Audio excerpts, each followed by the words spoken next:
गुप्तधन काढणारी 9 संशयितांची टोळी महागाव पोलिसांच्या ताब्यात. मोरथ येथील एका घरातून गुप्तधन काढण्याचा प्रयत्न, गावकऱ्यांनी केली संशयितांची धुलाई. सोन्याचा धूर निघणारे गाव असा एकेकाळी लौकिक असलेल्या मोरथ या गावातील एका घरात खोदकाम करून भरदिवसा गुप्तधन काढण्याचा प्रयत्न करणारी 9 संशयित आरोपींची टोळी पोलिसांच्या हाती लागली आहे.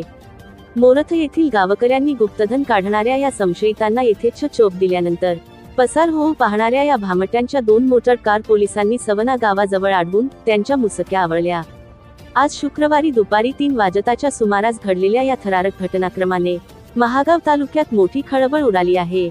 पोलीस सूत्रांनी दिलेल्या माहितीनुसार स्विफ्ट डिझायर क्रमांक MH49B5688 आणि मारुती अल्टो MH27BV924 या 2 कार मधून 9 अनोळखी इसम दुपारी 2 वाजताच्या सुमारास मोरथ या गावात दाखल झाले.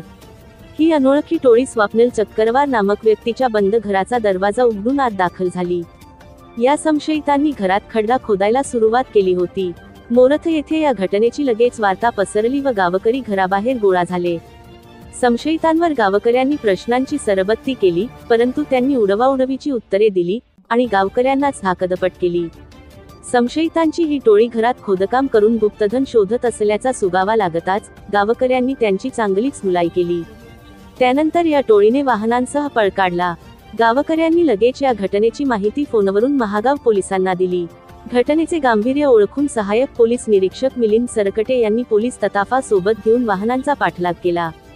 संशयित टोळीतील भामट्यांची दोन्ही वाहने सवना गावाजवळ अडवून त्यांना ताब्यात घेण्यात आले. जमिनीखाली एखादा धातू असल्याचा अलर्ट देणारे मेटल डिटेक्टर या संशयित टोळीपासून पोलिसांनी हस्तगत केले आहे.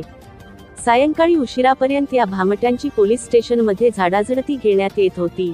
गुप्तधन काढणारे हे संशयित यवतमाळ आणि अमरावती येथील असल्याचे कळते.